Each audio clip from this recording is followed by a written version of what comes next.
Olá pessoal, tudo bem? Então vamos dar uma sequência nos vídeos que a gente já tem falado sobre gestão de custos.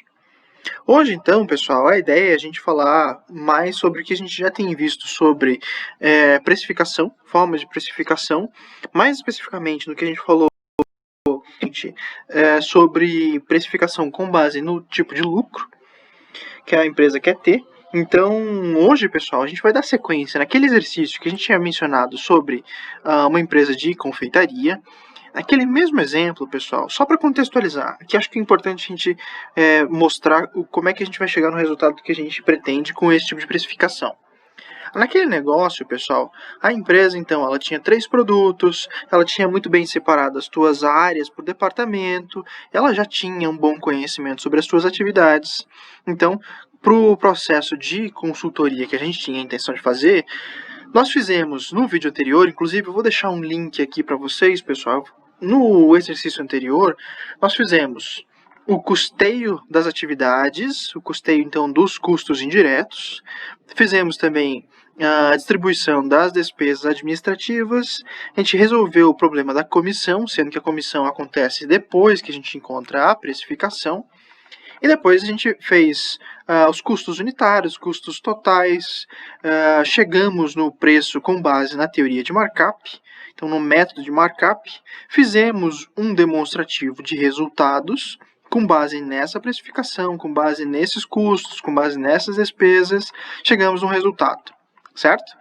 Na aula de hoje, pessoal, a gente vai ter que falar então sobre o método de... Pô, mas eu podia esconder isso aqui, né? Isso aqui é surpresa, pessoal. Então, para a aula de hoje, a gente vai fazer com base no regime tributário de lucro presumido. Então, o que a gente já tem mencionado, pessoal, e esse ponto aqui é o que eu mencionei no vídeo anterior, o regime tributário, ele vai fazer relevância quando a gente vai falar sobre precificação com base no lucro. Como vocês já viram, o regime tributário de lucro presumido, a gente vai cobrar alguns impostos, como contribuição social e imposto de renda, com base em uma presunção de faturamento. Então, esses valores essas alíquotas de 1,44 e 2,40 de contribuição social e imposto de renda, respectivamente, esses valores são sobre o faturamento. E eu só vou saber o faturamento se eu souber qual que vai ser o preço para cada um dos produtos que eu tenho, certo? Então, por isso que a gente tem que, primeiro, saber a estrutura do regime tributário que a gente vai utilizar para utilizar a fórmula correta e achar, então, qual que deve ser o preço correto para cada um dos produtos. Então, nesse caso, pessoal, voltando aqui na nossa parte importante da aula de hoje, a gente tem que falar ou tem que achar a precificação do método correto. O método correto que a gente viu no vídeo anterior, pessoal, é seguindo o regime de lucro presumido. De novo, só para lembrar. Então, esse aqui é uma fórmula com base no faturamento. Então, a minha receita bruta é o que eu estou querendo saber, o meu faturamento, as minhas vendas.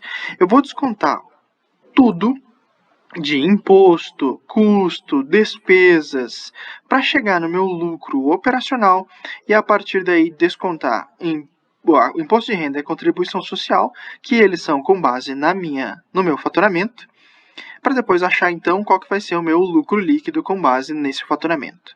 Se eu isolo a variável faturamento, que é o meu interesse, eu vou achar então que vai ser em função do custo mais as despesas, dividido por 1 menos o percentual para cada um desses indicadores, entre eles ICMS, despesas variáveis, custos, aqui que são contribuição social, imposto de renda e a margem que a gente tem interesse em alcançar com cada um dos produtos.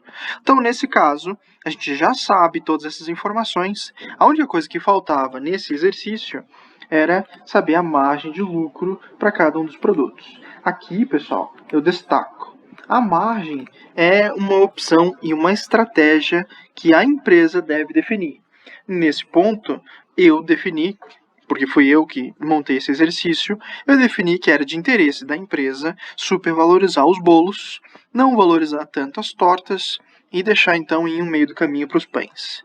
Aqui, pessoal, a estratégia que a empresa utiliza, ela é das mais variadas. digamos então que a empresa tem o interesse em popularizar a venda dos pães porque é o que mais vende. Ou então, se você analisar as vendas anteriores, se você analisar aqui o teu faturamento, ele tem maior influência dos bolos, então você valoriza mais o preço do teu bolo e aí vai. Então, as estratégias como a empresa vai achar essas denominações de imagem para cada um dos produtos, ela é particular para cada um dos negócios. Inclusive, a tendência é que eles variem de negócio para negócio. Hoje, então, pessoal, a gente vai justamente montar essa fórmula para cada um dos produtos. Nos bolos, como a gente já viu, a gente vai colocar todos os custos, inclusive custos diretos e indiretos, como a gente já montou anteriormente aqui, pessoal. O exercício, então, dava que os custos diretos e indiretos para bolos totalizavam 14.569. As despesas, elas totalizam aqui. Aqui eu tenho que colar isso, as despesas fixas, tá, pessoal? Aqui é bom lembrar.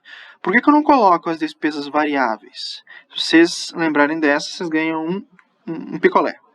Ó, pessoal, aqui, ó, se bem que picolé nesse frio não tá valendo a pena. Ó, despesas variáveis, ele entra justamente na parte de baixo da fórmula, porque ele está em função do faturamento. Então, nesse caso, eu tenho que levar em consideração somente as minhas despesas fixas na parte de cima. Então, custos mais despesas fixas. Depois, eu vou dividir por 1 menos. Aqui vão entrar todos os percentuais. O primeiro deles é ICMS. Nesse caso, o ICMS está aqui em cima. 18%. Menos 2%, que é justamente a comissão de vendas, que são as minhas despesas variáveis. Depois, contribuição social, de 1,44%, e imposto de renda, de 2,4%.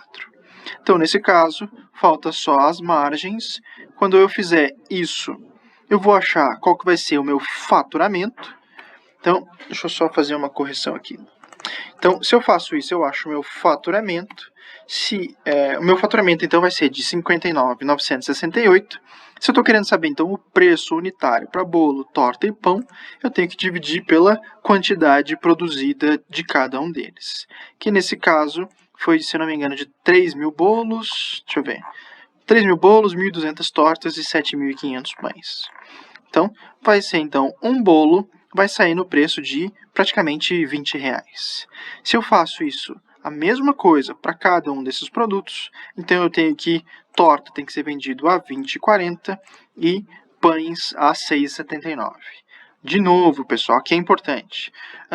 Bolos, tortas e pães, esses preços, eles são os mínimos para alcançar essas condições de 50% de margem para bolo, 15% para tortas e 30% para pães.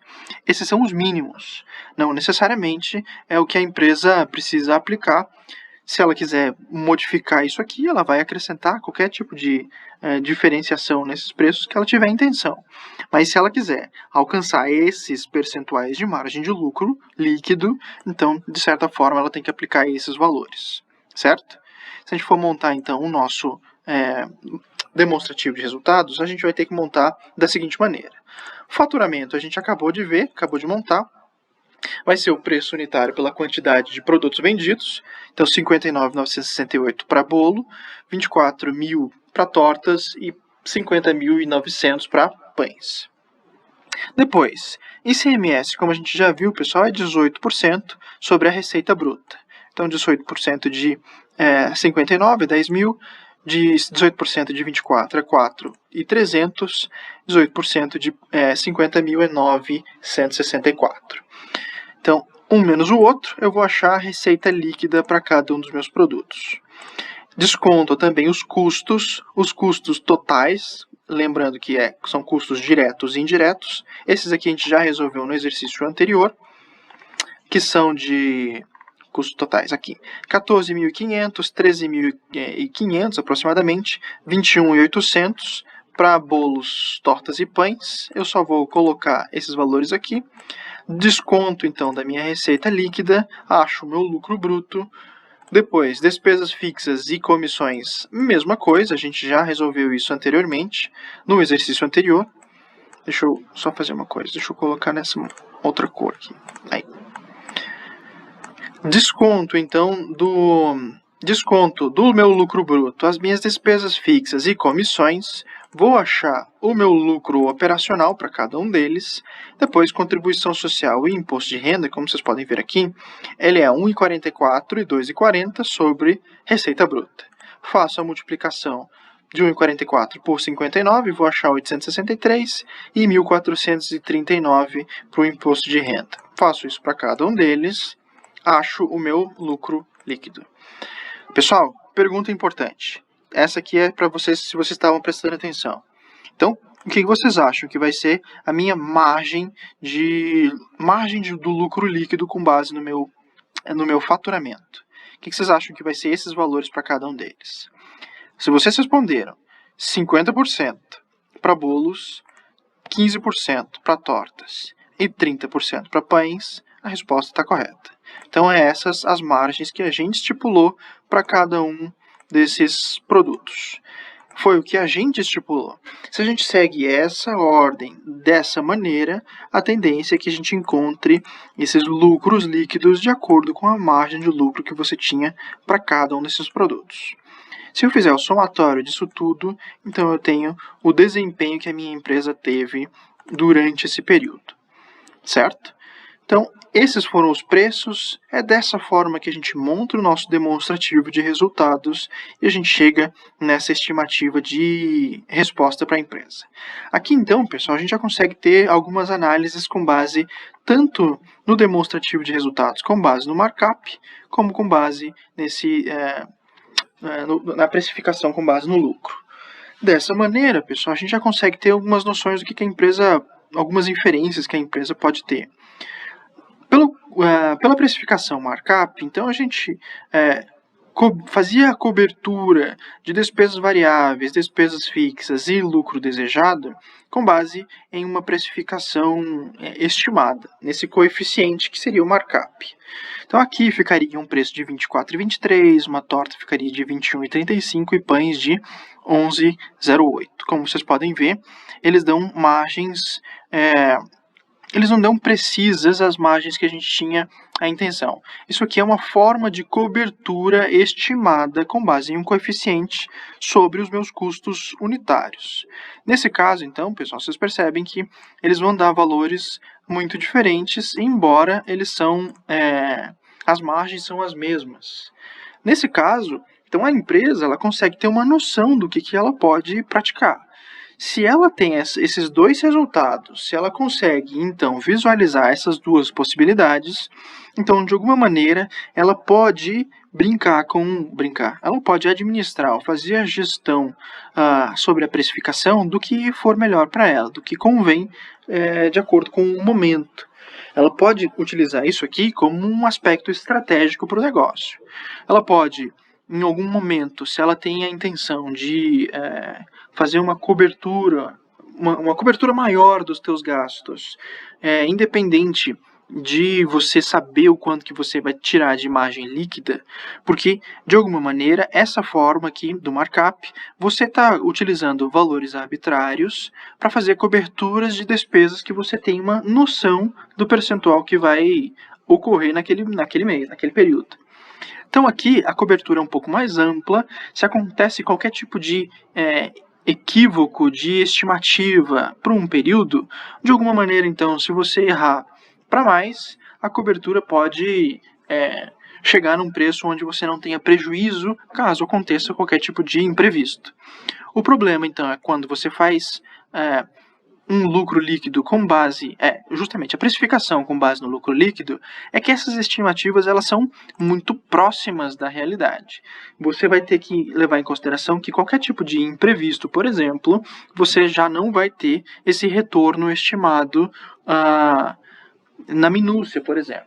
Então, se uma empresa ela compete em um mercado onde ele é extremamente competitivo com relação a preço, Essa margem aqui, pessoal, se por qualquer motivo você tiver algum imprevisto, seja problema com o fornecedor, problema com perda, problema com devoluções em excesso, qualquer tipo de problema que acarretaria em uma perda de resultado, essa empresa então ela vai ter que provavelmente colocar uma reserva, uma margem reserva, por assim dizer, uma margem para imprevistos.